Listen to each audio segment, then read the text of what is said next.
여러분들이 보고 계시는 이 차트는 한국전력의 차트입니다. 정말 징글징글하게 떨어졌어요. 어마무시하게 떨어져 버렸어요. 어디가 바닥인지 모르고 계속 떨어지고 있죠. 잠시 깨알 같은 자랑을 조금만 하고 가자라면, 자, 요 자리, 이렇게 급락이 떨어졌던 자리에서 저희들은 뭐를 했습니까? 매수에 돌입했다는 거죠, 매수. 그리고 나서 요 자리에서 주가는 지속적으로 기관과 외국인의 쌍끌의 매수가 들어오면서 계속적으로 올라갈 것 같았지만 저희들은 여기서 공매도를 때렸죠. 공매도. 그 결과는 어떻게 됐습니까? 완전 박살이 나고 내려왔습니다. 우리가 알아야 될 거는 한국전력이 왜 주가가 이렇게 못 가는지 먼저 알아야 돼요. 그쵸? 자, 한국전력의 현재, 자, 공기업의 한계에 부딪힌 한국전력. 연금주는 옛말, 즉 배당을 2%에서 6%씩 하던 주식이었는데, 이번 연도에 마이너스가 나서 배당까지 안 줬죠. 탈원전으로 높아지는 전기 생산의 원가, 이것들이 즉 세 가지 요인들이 문제가 되고 있는데요. 서민들의 삶에 매우 밀접한 영향이 있는 전기의 경우는 그 가격을 올릴 경우 집권 여당의 정권 지지율에 타격을 줄 수밖에 없으며, 그 여당의 눈치를 보는 공기업은 가격을 올리지 못한다. 이렇게 정리를 한번 해봤습니다. 즉 우리나라의 한국전력은 공기업이고 민영화가 될 수 없고, 그리고 민영화가 되기까지는 아직까지 어떤 구도적으로 나온 설명이 일단 없다. 이렇게 보시면 되겠고요. 그리고 제가 좀 전에 설명드렸듯이 매년 2%에서 6% 배당을 주었는데, 작년에는 적자 전환으로 배당금도 없어서 연금주로서의 매력도 사실상 상실되었다. 이렇게 보시면 되겠습니다.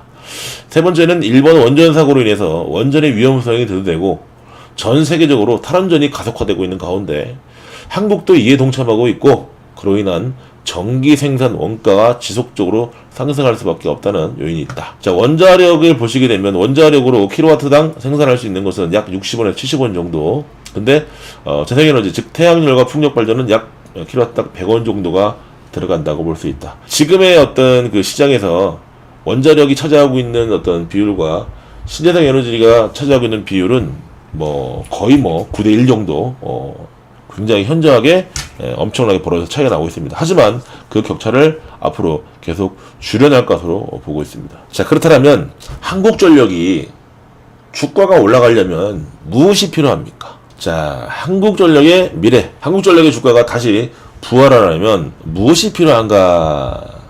자, 신재생에너지 효율이 낮고 원전은 늘릴 수 없는 사면초가에 처해 있다. 즉 한국전력에 처해져 있는 상황이다. 이렇게 보시면 되겠고요.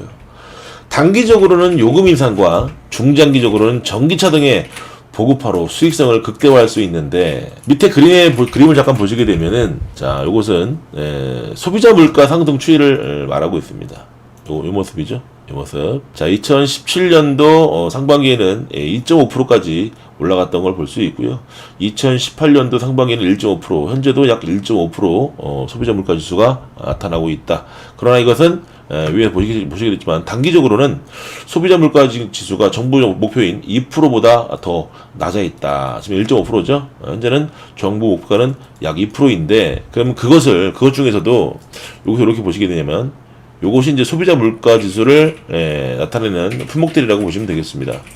자, 이제 축산물하고 이제 전기가스가 있는데, 그 중에서 이제 한국전력이 전기에 포함되니까, 즉 지금 이렇게 마이너스가 나고 있는 부분을 플러스로 돌리게 되면은 소비자 물가 지수의 2%까지 이 갭 차이를 만들어낼 수 있지 않겠냐, 이런 부분을 볼 수 있는 거고요. 그리고 이제 국내 원자력 발전소 추이가 보시면 되겠지만 2018년도부터 24개, 27까지 올라갔는데, 앞으로 2040년까지 14개까지 이렇게 줄이겠다라는 목표를 가지고 있다라는 겁니다.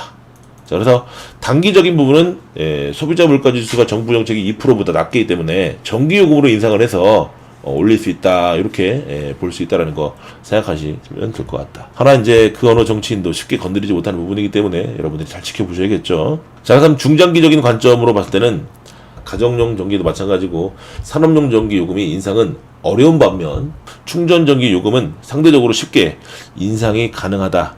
무슨 말이냐면, 일단 전기차들이 시장에 많이 보급이 되면 어떤 필수적인 부분이 아니고, 한국은 아직 자동차를 사치품으로 보는 경향이 강하기 때문에 상대적으로 가격에 대한 인상을 올리는 것에 있어서 좀 열려있다, 이렇게 보시면 되겠습니다.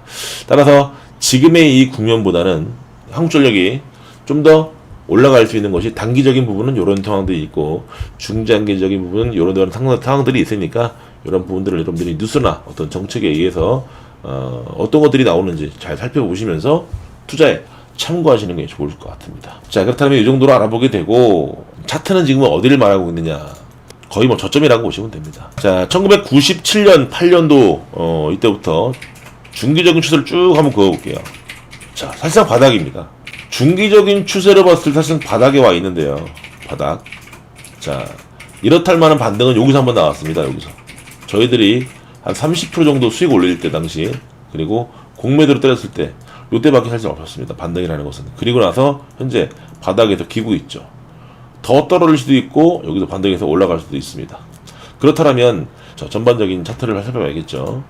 자, 1차트를 보시게 되면은 현재 앞에서 상승했던 부분을 다 까먹고 내려왔어요. 다시 올라갈까? 아니면 내려올까? 수급적인 측면으로 잠깐 보시게 되면 기관들은 뭐 그렇게 많이 나가지 않고 있는데 외국인들은 바닥에서 이 부분을 들어 올릴 때 외국인의 여파로 들어 올렸는데 그 외국인들은 이미 다 나갔습니다. 다 나간 물량을 누가 받고 있느냐? 개인들이 받고 있죠. 차트적인 부분에 있어서는 뭐다? 아주 시간이 오래 걸릴 것 같다. 자, 그러면 자, 기업적인 부분으로 들어가서 보게 되면 작년에도 1조가 넘게 손실을 봤고요. 이번 연도에도 약 5천억 정도 손실을 보이고 있습니다. 자, 그런데 여기서 보시면 BPS 북밸류에이션 장부가치입니다. 장부가치가 약 11만 원짜리예요. 무슨 말이냐면은 지금 한국전력을 당장 정리해서 주주들에게 돌려주면은 약 10만 원 정도의 가치가 있다, 이렇게 말을 하는 겁니다. 근데 원전을 다 지어 놓은 것을 그걸 당장 부셔갖고 돈으로 만들어갖고 돌릴 수 있습니까? 그렇지 않죠. 무슨 말이냐, 무형의 자산이냐 유형의 자산이냐, 이런 것들을 고루고루 따져보고 해야겠죠. 그러나 이것은 그냥 말 그대로 이 정도의 가치가 된다라고만, 장부가치다 라고만 보시면 되겠습니다. 따라서 마이너스를 지속적으로 본다면 이 장부가치는 줄게끔 되어 있다라고 보시면 되어 있습니다. 앞으로 컨센서스 같은 경우는 좋아진다라고 모습이 나와 있는데 이거는 뭐 어디까지 컨센서스니까 그거는 좀 더 지켜봐야 알겠다. 자, 그러면 장부가치 대비해서 현재 25,000원 하고 있는데 이게 너무 싼 거 아니냐 이거죠. 너무 싼데도 불구하고 왜 외국인들은 던지냐 이거예요. 계속 매도가 나오냐 이거죠. 자, 그러면 매집에 대한 부분을 우리가 알아볼 필요가 있습니다. 자, 한국전력을 보시게 되면은 최근에 이거 제가 이제 만든 거예요. 여러분들 제가 화면을 보면서 계속 막 불러줘서 여러분들 헷갈리실까봐 이렇게 제가 수급을 만들어서 표를 이렇게 만들었어요. 자, 개인이고요. 여기는 외국인입니다. 여기는 기관입니다. 자, 앞에 있는 것은 이제 연도수를 말하는 거고요. 그리고 여기는 가격대를 말하는 겁니다. 가격대. 그리고 여기는 이제 주수를 말하는 겁니다. 그리고 파란색 글자는 매도고요. 그리고 빨간색 숫자는 매수를 뜻합니다. 자, 먼저 중요한 거는 개인이 최근에 한국전력을 얼마나 많이 매수하고 있는 걸 한눈에 볼 수 있어요. 자, 보이시죠? 이만큼이에요. 자, 한국전력으로 언제 매도했나요? 개인들은 이때 매도가 나왔죠. 쭉 매도가 나왔습니다. 자, 그런데 한국전력을 10년 전에는 약 2,700만 주를 매수했어요. 누가? 개인이. 그때 가격대 얼마예요? 33,000원. 이때는 33,000원대인데 그 뒤로 410만 주, 730만 주, 580만 주, 1,400만 주, 840만 주 계속 매도했습니다. 근데 앞에서 물려있던 가격권, 즉 이 물려있던 가격권을 넘어서는 가격이 어디였어요? 여기였어요. 여기 39,000원 여기. 그래서 매도가 많이 났던 겁니다. 즉 물려있던 주식들을 이제 또이또이 쳤거나 손실 쳤거나 혹은 수익을 좀 보고 팔았다. 46,000원대까지도 이렇게 840만 주의 매도가 났다는 걸 볼 수 있습니다. 그런데 문제는 뭐냐면 4년 전부터 550만 주, 얼마에? 56,000원대에, 그리고 3년 전에 43,000원대에 1,600만 주, 그리고 2년 전에 34,000원대에 2,000만 주. 어마어마하죠. 최근 1년 동안 28,000원대에 190만 주가 매도 들어오고 있습니다. 자, 그러면 차트를 통해서 한번 보도록 할게요. 4년 전 56,000원대는 550만 주. 많이 물린 데가 어디예요? 여기죠. 여기에요. 34,000원하고 43,000원을 더하게 되면 77,000원이 나오게 되는데, 그럼 이 주수를 합치게 되면 약 3,600만 주가 나오는 걸 볼 수 있어요. 77,000원을 갖고 두 개 나누게 되면 얼마 나올까요? 38,500원 나오겠네요. 그죠? 미들 평균 단가 38,500원 나온 걸까요? 어느 쪽이 더 커요? 34,000원대가 좀 더 크니까 이 가격은 좀 낮아지겠죠. 즉 따라서 이 평균 단가는 약 35,000원에서 36,000원대까지 나눠질 수 있겠다. 이렇게 이해하시면 되겠습니다. 자, 그러면 요 뒤에 거는 굳이 볼 필요 없어요. 외국인들이 매도했으니까 기관하고 개인들이 산 거예요. 다른 거 없습니다. 자, 그런데 여기서 보시게 되면 한국전력이 이때 엄청나게 매수를 했어요. 이때가 언제입니까? 39,000원, 46,000원, 56,000원. 가격이 제법 높을 때였어요. 정말. 그리고 그 앞전에 26,000원, 25,000원 할 때도 약 1,300만 주를 매수했습니다. 매수했던 것을 약 900만 주를 팔았죠. 그리고 나서 높은 가격대에서 다시 매수했는데 이것이 약 5,500만 주예요. 근데 지금 보시게 되면 요때 매수한 건데 46,000원, 39,000원 요때 매수한 건데 55,000원 요때 가격이 상당히 높을 때 매수했던 건데 지금 보시게 되면 가격이 낮을 때 오히려 팔고 있어요. 이거 왜 그럴까요? 안 좋게 보는 거죠. 쉽게 얘기해서 우리가 아무리 정보 싸움을 하고 우리가 아무리 알아본다고 하더라도요, 이 기업에 큰 손이 투자하고 있는 애들이 빠져나가고 있는 걸 보면 한눈에 알 수 있습니다. 자, 그럼 최근에 누가 매수하고 있는가? 기관들은 꼴랑 1,000만 주 매수하고 있어요. 2년에 걸쳐서. 자, 그런데 9년 전, 8년 전, 7년 전에 보시게 되면 상당한 이렇게 매수를 한 걸 볼 수 있어요. 근데 이때 높은 가격 되게 잘 팔아먹었죠. 그리고 다시 들어오고 있죠. 여기서는 이 도표에서는 보이지 않고 있지만 연기금 쪽은요, 지금 상당한 물량을 가지고 있고 그 물량도 큰 수익이 나지 않고 오히려 마이너스이거나 또이또이거나 수익이 돼도 약수익 정도다, 이렇게 보시면 되겠습니다. 따라서 한국전력 같은 경우는 개인들이 요 구간에서 상당한 매물이 쌓여있다라고 보시면 되겠습니다. 그래가 34,000원에서 43,000원 차트를 통해서 보겠습니다. 자, 34,000원이 어딜까요? 여기네요. 43,000원이 어딜까요? 여기네요. 지금 차트로 앞에서 수급을 보신 것이 차트에 보셨을 때 여기란 얘기예요. 여기 다 뭐다? 이게 다 개인들 물량인 거예요. 개인들 물량. 여기서부터 시작한 거예요. 여기는 500만 주였죠, 아까? 500만 주. 여기서부터 지속적으로 개인들만 뭐 있다? 물려있다는 얘기예요. 표를 한번 다시 한번 볼게요. 한국전력이 그나마 좀 매물이 가벼운 데가 어디냐면요, 43,000원대, 33,000원대, 28,000원대. 자, 그럼 어디까지는 열려있다고 봐야 되겠죠? 3만원 초반대까지는 뭐 한다? 열려있다라고 보시면 되겠습니다. 자, 3만원 초반대면 어딜까요? 요 자리죠. 요 자리까지.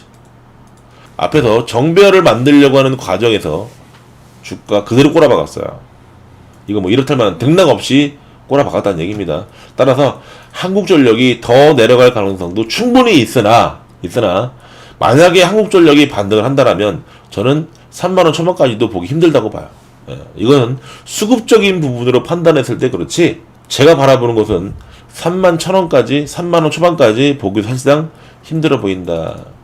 따라서 당분간 한국전력은 가기가 힘들겠다라는 것이 저의 결론입니다.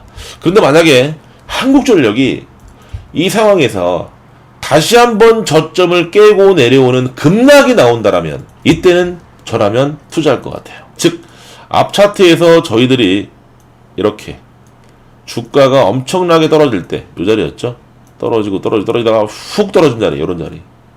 다시 한번 주가가 기다가 올라갈 수도 있겠지만 그런 모습이 나오면 제가 안 하면 되는 거고, 훅 떨어질 때, 요때 62평 자리하고 마이너스 대형주니까 한 15%에서 20% 정도의 이격이 벌어지면서 급락이 나올 때, 요때라면 전 한국전력 접근할 것 같아요. 예, 그렇지 않고서는 저는 한국전력을 투자할 바에야 다른 종목을 투자하겠다라는 것이 저의 시나리오고 생각입니다. 제 영상이 도움이셨다면 구독, 좋아요 누르시고 다른 종목의 시나리오를 매번 실시간으로 받아보시려면 알람 설정을 꼭 하셔야 된다는 거 잊지 마시기 바랍니다. 감사합니다.